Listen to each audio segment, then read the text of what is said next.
my troopers popping in this bitch, popping in this bitch. Me and my troopers popping in this bitch, popping in this bitch. Me and my troopers. Ooh. Ooh. Zombies. Zombies. Zombies. Zombies.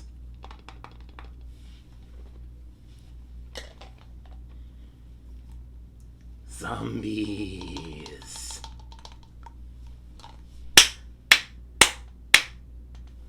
Marvel Zombies. Hello, my name is Mr. J3T, aka Big Sexy, aka the Kentucky Cannon, aka the World Class Badass, aka Chocolate Thunder with Caramel Swirl, aka Black Lightning with Peanut Butter Filling, aka the Man of the Century, aka DJ Big Head because I'm a DJ by association, if you forgot, aka Big Daddy Long Penis, aka, ooh. What else? It's Thursday right now. So the Thursday afternoon delight, because it's not quite night. Hello there.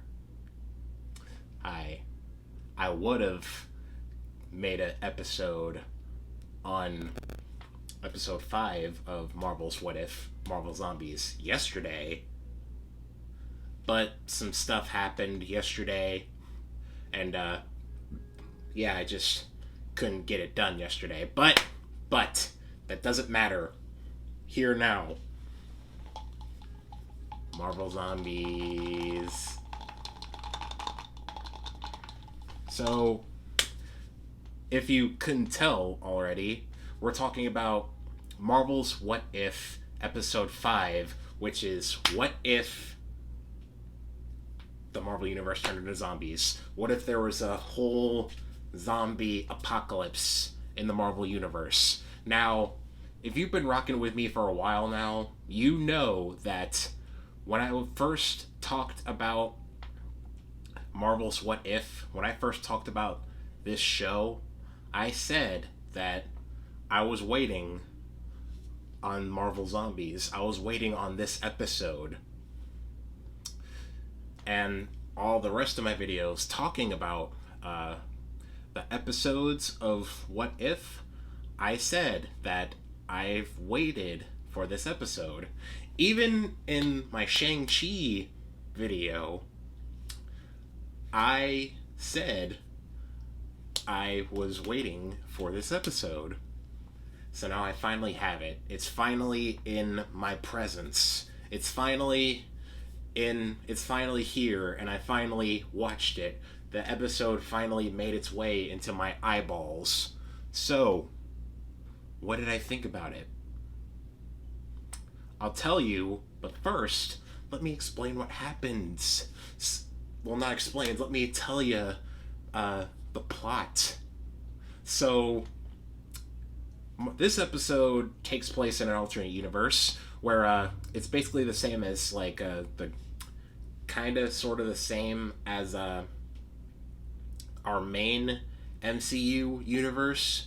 It takes place during the Infinity War time, where Hulk, he just came from the Asgardian ship of refugees. He crash lands on Earth. He assessed the situation. He's like, Thanos is coming. He crash lands into Doctor Strange's little sanctuary, and he's like, Thanos is coming. I gotta warn people. So, in the original Infinity War, Doctor Strange and Wanda were there to see Bruce Banner, and Bruce told them what was the sitch. But in this universe, nobody's there. Bruce walks out the sanctuary, and the streets are completely empty. Bruce is like, oh no, am I too late? But then, two of Thanos's children come. His personal little task force. Squidward and whatnot, and as they're monologuing, we see Doctor Strange's little portal pop up, and Tony's blaster comes through that portal and blasts Squidward in the back of the head. So Bruce is like, haha, y'all are screwed now, because if you remember from Infinity War, Bruce Banner was having performance issues, turning into the Hulk. That's okay. Bruce, all men have performance issues. There's nothing to be embarrassed about, Bruce. But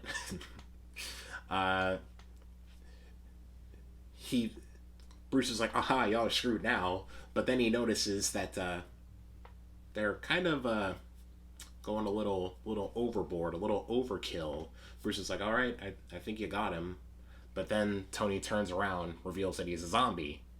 So Bruce is like, whoa, what? Oh, okay. This is, all right. Don't eat me. And shenanigans after that ensue. So the way this zombie apocalypse started in this universe is that Hank Pym, he went into the quantum realm to save his wife, Janet Van Dyne, I believe her name is.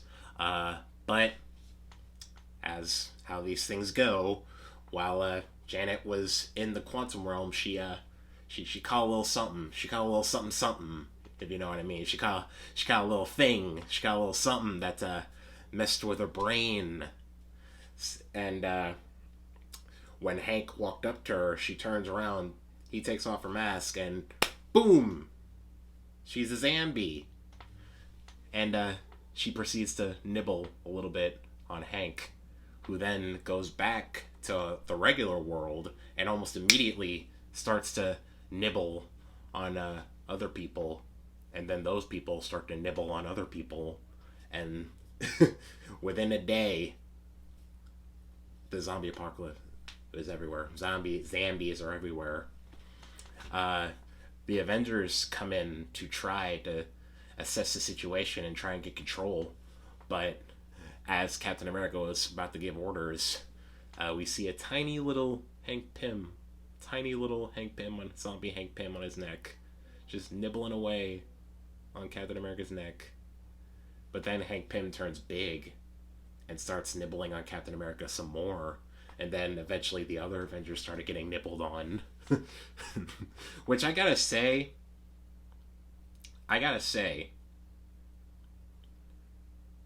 the other Avengers, most of the Avengers, turned into zombies. But Black Widow was with them too when the Avengers started to get nibbled on, and we don't see her. So, which leads me to believe that she got eaten completely, because we don't see Black Widow after the Avengers get nibbled on. We do not see her after that. So this leads me to believe that she got eaten straight up whole.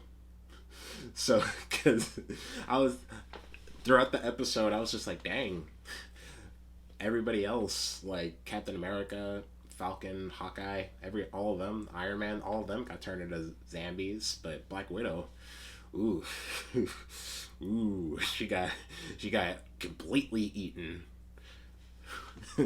So they did Black Widow dirty in this one. She didn't even have the luxury of getting turned into a zombie. She just got eaten completely. But enough about that.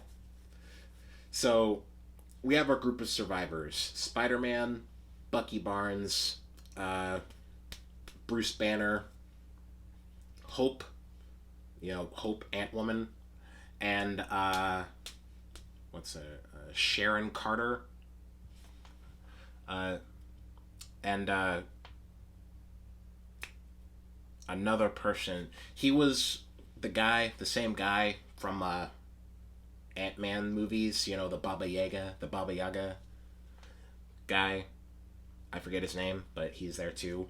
And we follow them as they try to find a cure for this zombie apocalypse that happened. So, that was a pretty long explanation, but I just wanted to talk about it because I just think it was cool.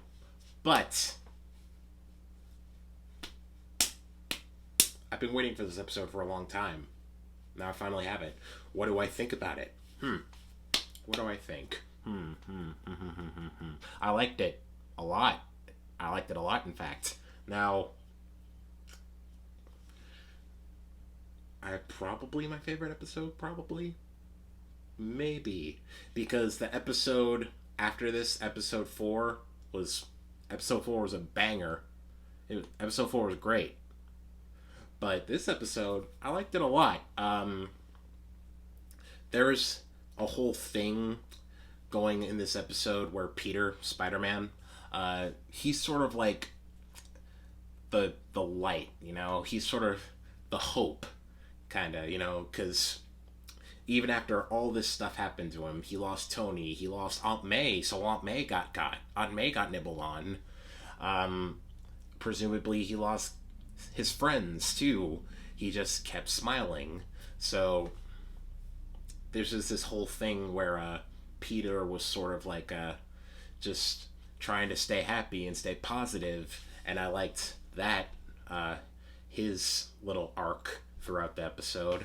I also like the relationship that Peter and Hope had in this episode, because in the main MCU, we don't really get to see Peter and Hope interact, but in this one, Peter and Hope kind of have like a brother-sister relationship. There's something that happens in this episode. I'm not going to tell you what happens, but you really get the sense that Peter and Hope are like really close, and it's eventually like pretty sad what eventually happens. Again, I'm not going to say what happens, but it's pretty sad because I liked their interactions together. I liked their chemistry. I liked that they had a brother-sister relationship going on. It was cute to see. Their interactions were cute. Not cute like in a couple way, but cute like in a loving brother-sister way, you know? What other things that I liked about this episode? I thought the whole concept of the zombie heroes were interesting, because even though they're zombies, they still have their abilities. They still have their respective powers and abilities. We see zombie Captain America fight Bucky, which is a mirror of Captain America Winter Soldier. We see that zombie Captain America is still able to keep up with Bucky, even as a zombie. We see Tony Stark is still able to control all of his armor. Obviously, Doctor Strange is still able to make portals. Juan got nibbled on and became a zombie. Seeing Juan as a zombie made me sad, because Juan is such a badass.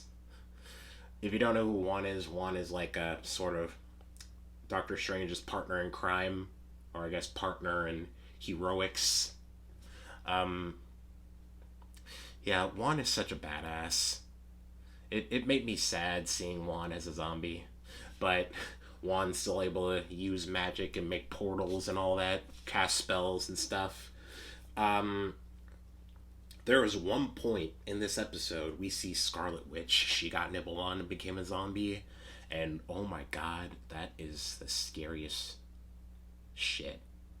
Because Scarlet Witch, as a zombie, still has her powers. So she could literally just levitate you towards her to eat you. Like, good God. Oof. Ooh, I would shit my pants. I would shit my pants. Like, Scarlet Witch by herself is already pretty damn scary. And, because she damn near killed Thanos in Endgame. She damn near killed him by herself if Thanos didn't unleash all these bombs onto her. Like, if Thanos didn't do that, Scarlet Witch would have killed him. So she's already scary. And in WandaVision, she mind controls an entire town and simulates a whole TV show. Like, makes turns an entire town into like a TV show from multiple different eras. So she's already scary and she's already OP as normal Scarlet Witch. But this Scarlet Witch as a zombie, as a hungry zombie that wants to eat you and still has her OP powers. Ooh, no, I would just kill myself at that point. Cause Jesus Christ, oh no, ooh, that is a scary thought. But I liked. I thought the concept on the zombie heroes were interesting. This episode is kind of loosely based off the graphic novel Marvel Zombies from that was written by Robert Kirkman, the same guy that made The Walking Dead and Invincible. There's one point that I want to talk about that's similar between the graphic novel and this episode. In both versions, T'Challa, Black Panther, is being kept alive as food for zombies. In the books, Hank Pym, who turned into a zombie, was keeping him alive to feast on him, to keep him sane, to keep him, like, thinking and focused and not turn into a full zombie mode. But in this episode, Vision, who's the key in possibly curing the zombie infection, is keeping T'Challa, Black Panther, alive to feed Scarlet Witch as zombie Scarlet Witch, as Vision is thinking of a way to cure her. So I just thought it was cool that we're seeing some similarities. Obviously, like, this episode isn't a complete retelling of the graphic novel, but the graphic novel and this episode share some similarities, and I thought that was pretty cool. I thought the fights were cool to see. There were some character deaths in here that kind of made me sad. This may be a minor spoiler, but Happy, Tony Stark's sort of driver, butler, etc. He gets nibbled on and turns into a zombie. That was kind of sad. Happy was cool. I like Happy.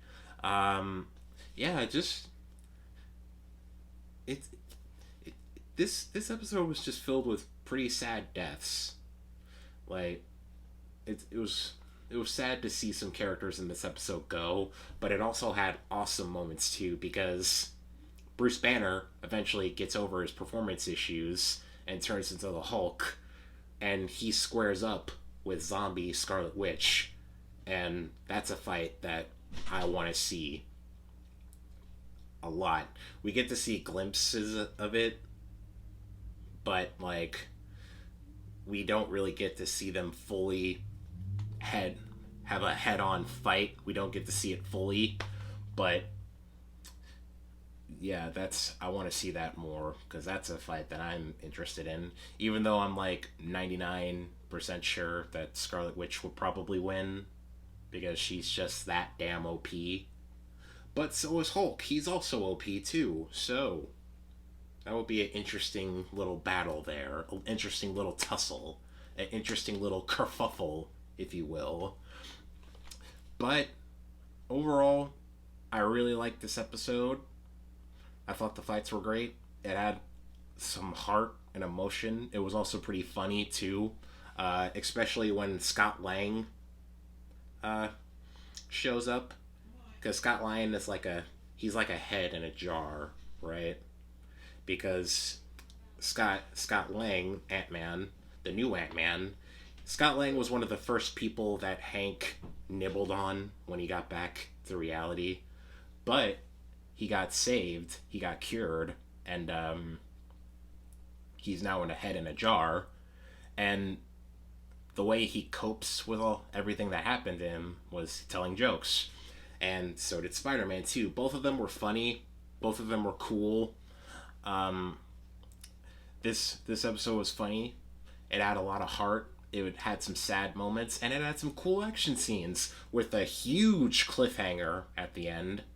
I'm not gonna say what the cliffhanger is, but holy god, oh my god, that cliffhanger makes me want to see a part 2 of this episode, because that cliffhanger was like, oof, wow, okay, I